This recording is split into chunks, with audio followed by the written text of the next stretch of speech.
Good morning student. Hello everyone. Open your book page 66. افتح لي كتابك صفحة 66. Vocabulary exercise 3. Match these words with their meanings. وصل الكلمة مع معناها. Growth with B. Development. Trade with C. Commerce. 3. To perform with D. To present something on stage يعني إنك تقدم إشي على مسرح.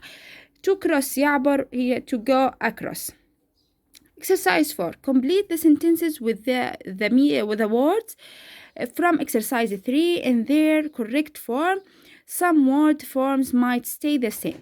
بحكي لك إنه بدنا نكمل الجمل الموجودة عندي هون بالكلمات الموجودة بإكسرسايز 3 اللي هم هيهم. طبعا في بعض الكلمات بدهم تغيير، بعض الكلمات stay the same يبقوا زي ما هم. Number 1.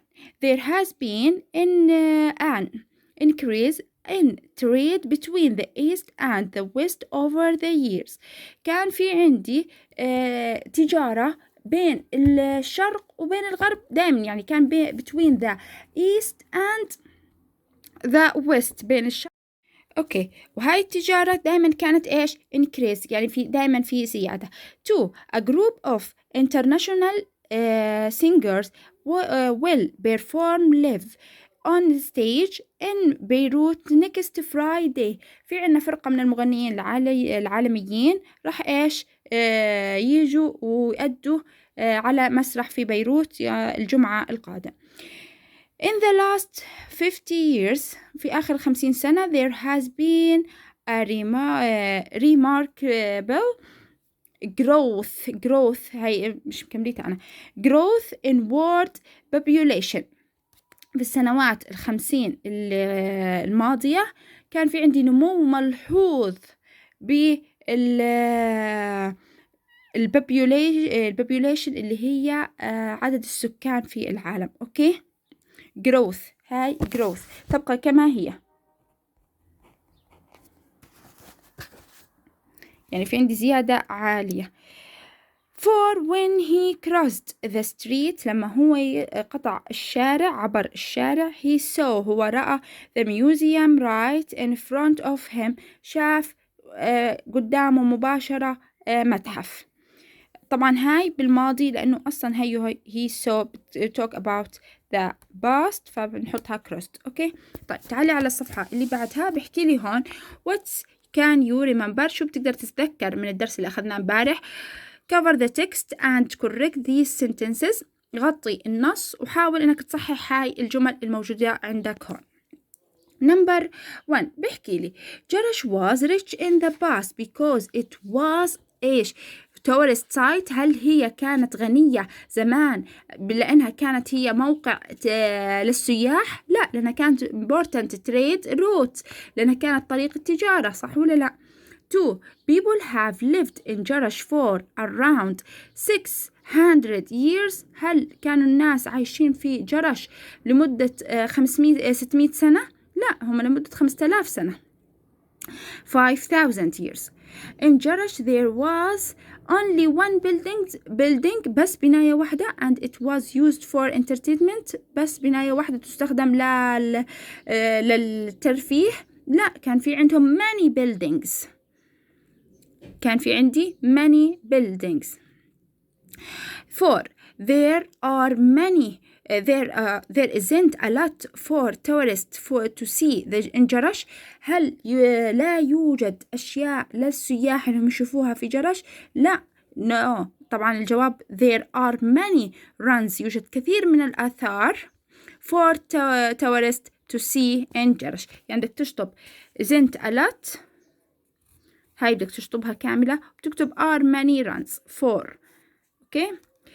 5. جرش festival happens every 4 years. هل مهرجان جرش بيصير كل 4 سنوات؟ لا، every year كل سنة. اوكي، فبتشطب for بتشطب ls. هون طبعا بده يعني نسمع نص، وبعد ما نسمع النص نشوف شو الإجابات. طبعا ما بدنا إياه، نتعالي على السؤال اللي هون بيحكي لك choose a civilization you are interested in. اختار حضارة أنت مهتم فيها. civilization حضارة. interest مهتم. it can be one of these you learned about in this model. بإمكانك تأخذ واحدة من الحضارات اللي إحنا حكينا عنها في هاي الوحدة. find information about it to complete a table.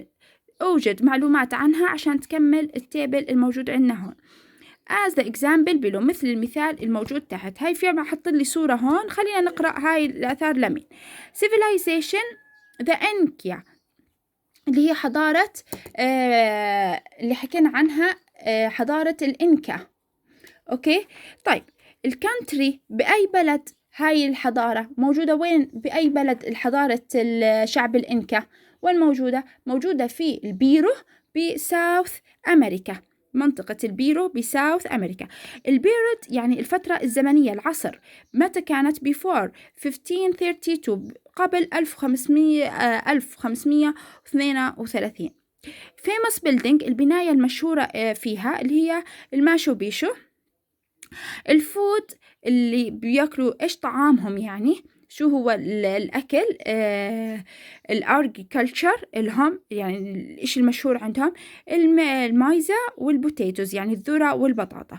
أوكي إحنا أنا اخترت لكم البتراء. أوكي أنت بإمكانك تختار civilization أخرى حضارة أخرى. بإمكانك تختار أي حضارة أنت عجبيتك. أوكي وتجيب لنا معلومات عنها. civilization النباتينز الأنباط. country بالجوردن بالميدل إيست بالأردن والأردن موجودة بالشرق الأوسط. البيرود العصر اللي كانوا موجودين فيه before 312 BC يعني قبل 312 سنة قبل الميلاد. famous building البناية المشهورة اللي هي البتراء. والفود الأرجيكلتشر اللي هي كانت عندهم الفروت يعني كان طعامهم المشهورين فيه أكثر شيء اللبطين الأنباط اللي هو الفواكه. أوكي طيب بحكي لي هون بده in group discuss your choose يعني بدنا نناقش الأشياء اللي أنتوا اخترتوها والحضارات اللي أنتوا اخترتوها. يعني إحنا بالمدرسة كل واحد بيحكي لنا عن الحضارة اللي هو اختارها وبنصير نعطيه أسئلة عليها. الأسئلة اللي ممكن نسألها على هاي الأشياء فيهم عنا in which country did they live في أي بلد هم عاشوا. in which period did they live بأي عصر هم عاشوا بأي فترة زمنية هم عاشوا. what were their famous buildings إيش هي البناية المشهورة عندهم.